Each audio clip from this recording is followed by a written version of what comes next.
The Four of Wands is known as completion, and so therefore it is the finished result of all of the other things that we've been working on the previous wand cards up to this point, so putting our manifestation into action from the spark of its origin and so on and so forth. Over on the Rider Waite deck, we can see a celebration of life taking place in a golden sunset glow, and indeed a lot of tarot books and information that you will read upon this card connect it to rural life, such as the harvest, of course, because the coming of the harvest is the completion of a cycle of nature in that way, and then the harvest would be reaped and then sown again. Over on the Tree of Life, the Four of Wands is associated with Chesed, of which is ruled by the planet Jupiter, and indeed there is some similarities between the image here on the Thoth Four of Wands and the first pentacle of Jupiter from the Goetia of King Solomon. And the first pentacle of Jupiter is one of the most powerful and positive sigils within that work. It is essentially an antenna of various powerful psychical energies, and Chesed is quite an interesting Sephiroth on the Tree of Life.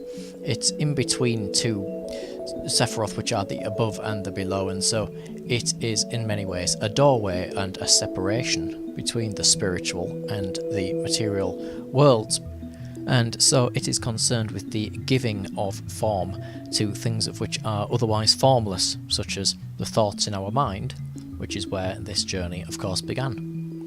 Having a look at the actual card, it's comprised out of a large circle with 8 spokes upon the circle, or rods, and these suggest a harmony and a completion, and again a turning of an endless wheel, because nothing is ever still, nothing is ever truly finished. So when one project is completed, by its very nature another begins from that, such as we see on other tarot cards and other images, such as a mandala, of which really represents that coming together of perfectly aligned universal forces which are ever in motion and ever changing, and yet in that space where we see them upon the mandala, they represent a completed and beautiful work of form.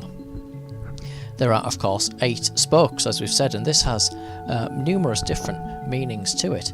In its most simple term, the number 8 could be associated with the Ouroboros, the tail devourer, which here, of course, is, again, as we've just been saying, that perpetual course of the universe, the moment where the snake devours its tail, the completion of the cycle. But, of course, the cycle doesn't really begin or end. It is a complete cosmic harmony, an eternity, a birth, a death, and an endless rebirth.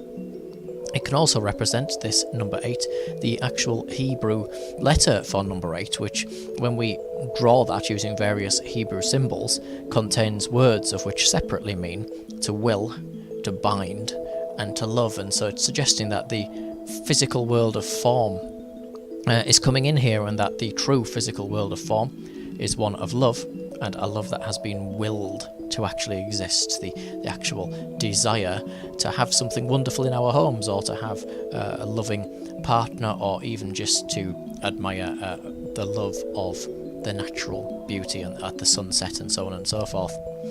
The 8 can also be the 8th Sephiroth on the Tree of Life, of which is Hod. And Hod is again suggested to the mystery of form, as they call it in the Kabbalah, of which really suggests that it breaks down these non-manifested energies into distinguishable different types of forms. And so it's almost like categorizing forms into things that we can actually understand. And so if you imagine our earliest ancestor creating idols out of clay, he understands that there's something around him, some force, some energy present in the universe, and creates an idol, a deity or a god, in order to say, this represents that particular energy. And in that way, we can actually understand it. And so Hod upon this card is saying that each completed manifested cycle is given a separate and distinguishable form, so that we can actually understand the meaning of what the form is, because form isn't just a thing. A book isn't just paper with bits of ink on it. It actually means something. It has within it a thought and a story or information of which evokes an emotion or a meaning for us. So it's not just paper, it is an energy in itself. Now, the ends of the wands have two different symbols upon them, appearing in a duality with one another. And the first set of symbols are ram's heads. And this once again connects us to Aries, of which we can see upon these wands cards. And so the ram's head is that energy of Aries, which is a very freedom-loving sign. The ram, it's leadership, it's this sort of go out into the world and get things done type of attitude, the jumping in at the deep end and hoping for the best. So very independent and enterprising and getting things done, entrepreneurship, all that type of thing. And the wands with the doves are the balancing force of that, and so these are the harmony and the beauty that we see with the goddess Venus. And indeed, as we can see on the symbols, the Four of Wands shows Venus in Aries, and so Venus is a goddess of love and of beauty, and everything that she represents is a wonder to the senses. So just as we were saying with the sunrise or the sunset, it's anything of which gives us a longing in our hearts for beauty, for appreciation of wonder in the world. And of course that force of love brings everything together. It sort of is the moulding point, the backbone of the entire existence. Why we are here now in many regards is because somebody loved something or somebody, and so if it wasn't for that, we wouldn't be here. And so we have those two signs mixed together, the force of love mixed with the force to actually go out and manifest, to actually get the things done, whatever it is that we want to do. We also see Venus with the green background on the card, and so this represents not just the physical colour of Venus and the pictures of her which show the goddess Venus in green, but also the green earth itself, and again that love and beauty that we see in the green earth, and from that the fertility, because a green earth is a fertile earth. It's one of which is growing in form, of course, and going through those cycles of which we've been speaking about.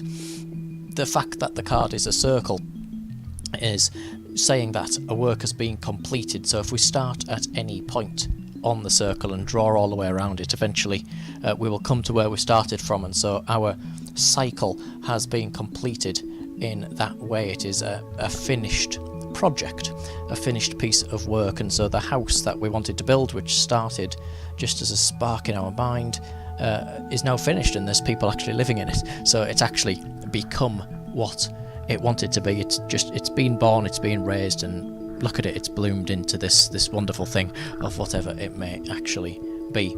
And the circle itself is yellow, and actually a very bright yellow in colour.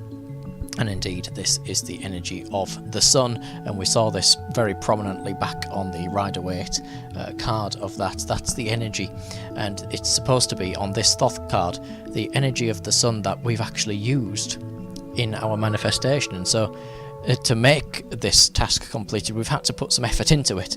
We haven't just laid down and put our feet up and said it'll happen when it happens. We've actually gone out and made it happen, and so we've used energy of various types to make this work. And so that yellow ring, that yellow circle, is the energy that we've used, and it's the energy of the sun, the energy of life itself, of which we have actually used.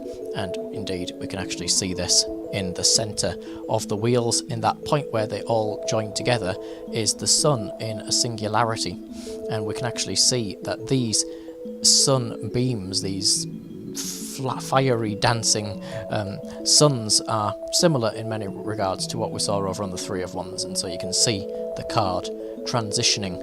So the work which manifested on the Three of Wands, we're happy with it, and we've allowed it to grow. We've allowed the flames to dance and to grow and to burn in the fire of our hearts, if you like.